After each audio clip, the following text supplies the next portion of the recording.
Hello friends, GC academy YouTube channel पर आपका एक बार फिर से स्वागत है। दोस्तों, आज हम जानते हैं कि क्या प्रस्तावना संविधान का भाग है, क्या प्रस्तावना में संशोधन किया जा सकता है, क्या प्रस्तावना के उपबंध को न्यायालय में चुनौती दी जा सकती है। सबसे पहले हम जानते हैं दोस्तों, इसी रिगार्डिंग सबसे पहले मैं बात करूंगा दोस्तों 1960 का बेरुबाड़ी यूनियन केस। बेरुबाड़ी यूनियनवाद में दोस्तों हमारे तत्कालीन राष्ट्रपति डॉक्टर राजेंद्र प्रसाद ने अंडर आर्टिकल 143 प्रेसिडेंशियल रेफरेंस के थ्रू ये जानने की कोशिश की कि क्या प्रस्तावना संविधान का भाग है, क्या प्रस्तावना में संशोधन किया जा सकता है। तो इसमें दोस्तों देखिए, सबसे पहले हमारी जुडिशरी ये डिसीजन सुनाती है कि नहीं, प्रस्तावना संविधान का भाग नहीं है और ना ही प्रस्तावना में अमेंडमेंट किया जा सकता है। जब दोस्तों प्रस्तावना संविधान का भाग ही नहीं है तो उसमें अमेंडमेंट की कोई गुंजाइश नहीं है। तो इसके बाद में इन्होंने एक सिद्धांत दिया था, गाइडिंग प्रिंसिपल,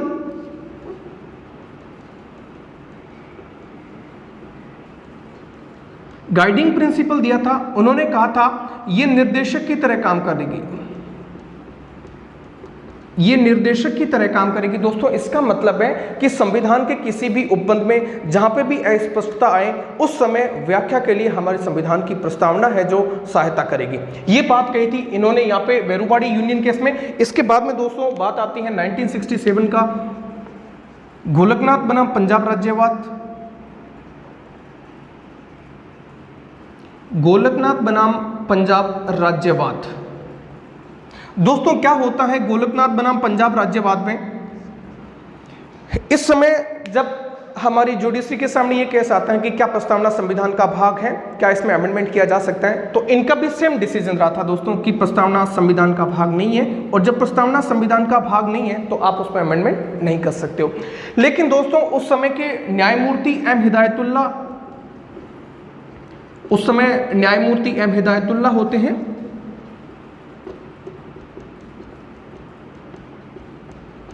न्यायमूर्ति एम हिदायतुल्लाह कहते हैं कि जहां पे भी संविधान के उपबंध में आपको संदिग्धता लगती है या फिर किसी भी भाग में अस्पष्टता नजर आती है तो उस समय संविधान की प्रस्तावना इसकी व्याख्या के लिए हेल्प करेगी। लेकिन दोस्तों एम हिदायतुल्लाह ने वहां पे एक स्टेटमेंट बोला था कि प्रस्तावना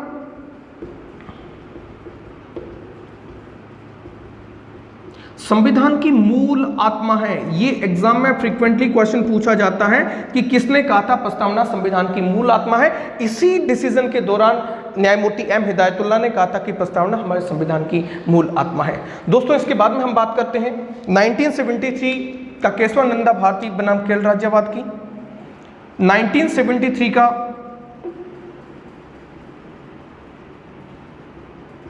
केशवानंद भारती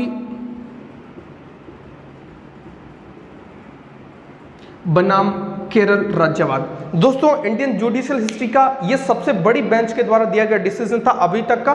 इसमें 13 जजेस बैठे थे तथा इस डिसीजन के दौरान इन्होंने कहा था प्रस्तावना संविधान का भाग है।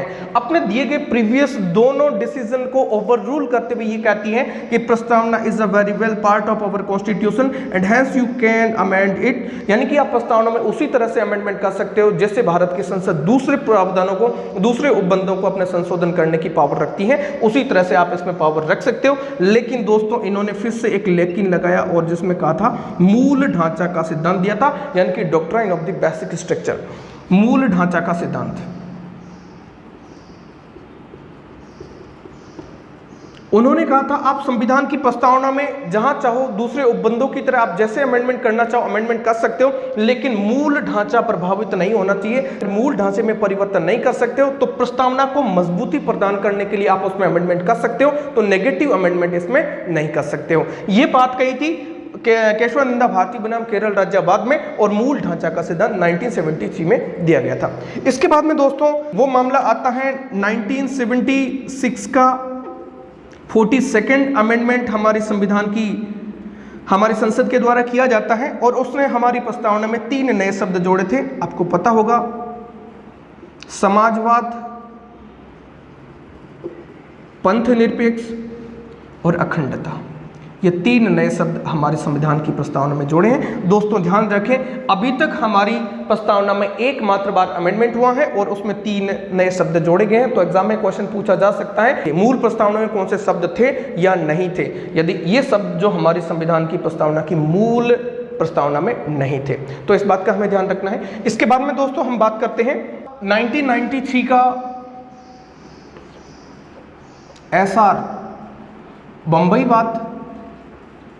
ये दोस्तों महाराष्ट्र की राजनीति में धर्म की राजनीति, लोकतंत्र को खतरे में लेके आर्टिकल 356 भारत के राष्ट्रपति के द्वारा लगा दिया जाता है। इस मामले को लेके बॉम्बे हाई कोर्ट में मामला चलता है, जिसके तहत एसआर बंबई मामला 1993 के नाम से जाना जाता है।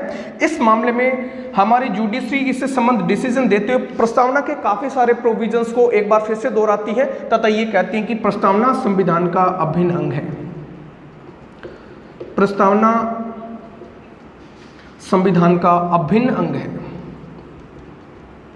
यानी कि प्रस्तावना के महत्व को यहाँ पे और ज्यादा मजबूती प्रदान की जाती है तथा ये कहते हैं कि प्रस्तावना संविधान की आधारशिला है। ये बात भी एसआर बंबई बाद में की जाती है, आधारशिला है। इसके बाद में दोस्तों एक फिर वैसा मामले की बात करते हैं जिसमें हमारी प्रस्तावना से संबंधित बात की गई थी, 1995 का एलआईसी मामला। एलआईसी मामले में भी दोस्तों इन्होंने कहा था प्रस्तावना संविधान का आंतरिक भाग है। प्रस्तावना संविधान का आंतरिक भाग है। प्रस्तावना संविधान का आंतरिक भाग है। तो दोस्तों इतनी सारी बातें हमने जानी है कि हमारी प्रस्तावना के संबंध में हमारी जुडिशरी ने क्या क्या डिसीजन दिए हैं। तो अभी तक मैं ये कहूंगा प्रस्तावना हमारे संविधान का भाग है तथा संसद उसी तरह से अमेंडमेंट कर सकती है जिस तरह से दूसरे प्रावधानों को अमेंडमेंट करती है, दूसरे उपबंधों को अमेंडमेंट करती है, लेकिन उसको मूल ढांचा को प्रभावित नहीं कर सकती है तथा मजबूती प्रदान करने के लिए प्रस्तावना अमेंडमेंट किया जा सकता है। अब दोस्तों हम बात करते हैं कि क्या प्रस्तावना न्याय योग्य है या नहीं है। न्याय योग्य है या नहीं है, यस और नॉट। देखो दोस्तों इस बारे में बात करते हैं। हमारी प्रस्तावना गैर न्यायिक है, न्यायालय में परिवर्तनीय नहीं है। इसका मतलब यह है दोस्तों हमारी प्रस्तावना में जो भी उपबंध दे रखे हैं, कोई भी व्यक्ति इस मामले को लेके कोर्ट में ये चैलेंज नहीं कर सकता कि हमारे ये प्रावधान है जो भारत की सरकार, राज्य सरकार इसको लागू नहीं कर पा रही है। क्योंकि दोस्तों जैसे कि अल्लादी कृष्णस्वामी अय्यर ने कहा था, ये हमारे दीर्घकालीन सपनों के विचार है। हमने कहा था, कुछ हमने बताया था, हमने लक्ष्य अचीव कर लिए, कुछ ऐसे टारगेट है जो हमें अभी भी अचीव करने हैं और हमारी सरकार निरंतर प्रगतिशील है उनको अचीव करने के लिए। तो आप इसको सुप्रीम कोर्ट या फिर किसी भी प्रकार के कोर्ट में इसको चैलेंज नहीं कर सकते हो। तो हमारी न्याय योग्य नहीं है और ना ही दोस्तों भारत की जुडिशरी ऐसा कोई ऑर्डर पास कर सकती है जिसमें यह सरकार को आदेश दे कि आप प्रस्तावना में दिए गए उपबंधों को प्रभावी करें या फिर उनको प्रभाव में लाएं। तो इसका मतलब हमारी गैर न्यायिक है। हमारी संविधान की जो प्रस्तावना है गैर न्यायिक है। अभी तक का ये कंक्लूजन निकल के है। साथ ही साथ इसमें संशोधन किया जा सकता है, संशोधन किया जा सकता है और संविधान का भाग है, संविधान का भाग है, संशोधन किया जा सकता है। गैर न्यायिक है मतलब न्याय योग्य नहीं है। इतनी बातें हमें ध्यान रखना होगा हमारी प्रस्तावना से संबंधित। अब दोस्तों हम बात करते हैं हमारी प्रस्तावना के बारे में। जो एक क्वेश्चन पूछा जाता है कि विभिन्न प्रकार के राजनीतिज्ञों ने, विचारकों ने हमारी प्रस्तावना के बारे में क्या कथन बोले हैं। सबसे पहले मैं दोस्तों बात करता हूं हमारी प्रस्तावना के संबंध में। प्रस्तावना संविधान की आत्मा है। प्रस्तावना संविधान की आत्मा है। यदि क्वेश्चन सीधा सा पूछा जाए कि संविधान की आत्मा क्या है तो हम कहेंगे प्रस्तावना संविधान की आत्मा है। और संविधान, प्रस्तावना को संविधान की आत्मा कहने वाले पहले व्यक्ति थे ठाकुर दुर्गादास भार्गव। इन्होंने सर्वप्रथम कहा था कि प्रस्तावना संविधान की आत्मा है। और जब सीधा क्वेश्चन पूछा जाए कि संविधान की आत्मा क्या है तो प्रस्तावना संविधान की आत्मा है। इसके बाद में दोस्तों एक आत्मा से लेकर कंफ्यूजिंग क्वेश्चन आता है कि बी.आर. अंबेडकर के अनुसार संविधान की आत्मा क्या है। तो हमेशा ध्यान रखेंगे आर्टिकल 32। देखो 32 में सीधा सीधा बी.आर. दिख रहा है, नहीं दिख रहा है। इस 32 को मैं बी.आर. को ऐसे कर दूंगा तो आर्टिकल 32 दिखेगा। तो ध्यान रखें बी.आर. अंबेडकर के अनुसार संविधान की आत्मा आर्टिकल 32 यानी कि संवैधानिक उपचारों का अधिकार है। संवैधानिक उपचारों का अधिकार, इस बात को भी ध्यान में रखेंगे।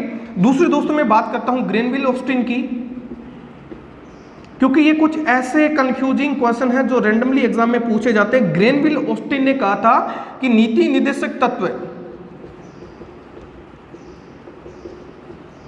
नीति निर्देशक तत्व व मौलिक अधिकार हमारे संविधान की आत्मा है। और एम हिदायतुल्लाह का हमने स्टेटमेंट देखा था, उन्होंने 1967 के गोलकनाथ बनाम पंजाब राज्यवाद में डिसीजन देते हुए कहा था प्रस्तावना संविधान की मूल आत्मा है। इन बात का दोस्तों ध्यान रखेंगे। इसके बाद में बात करते हैं दोस्तों एन पालकीवाला या नानी पालकीवाला।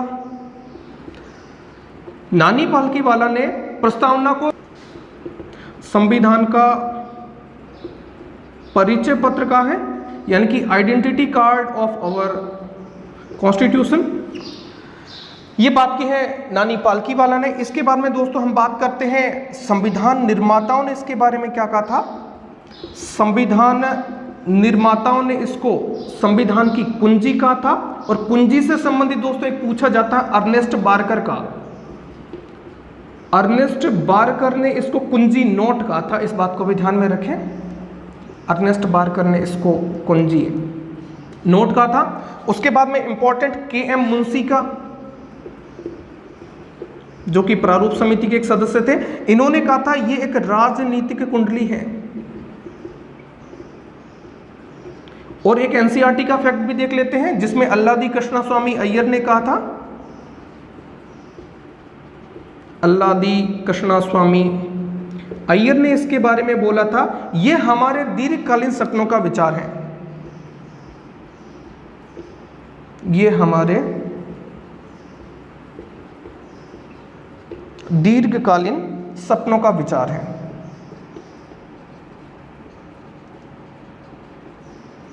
ये दोस्तों ऐसे कोई महत्वपूर्ण स्टेटमेंट है जो पूछे जाते हैं रैंडमली हमारे एग्जाम में कि हमारी प्रस्तावना से संबंधित किस किसने कौन कौन से स्टेटमेंट बोले थे। दोस्तों ये हमारा प्रस्तावना का पार्ट आज क्लियर हो जाता है।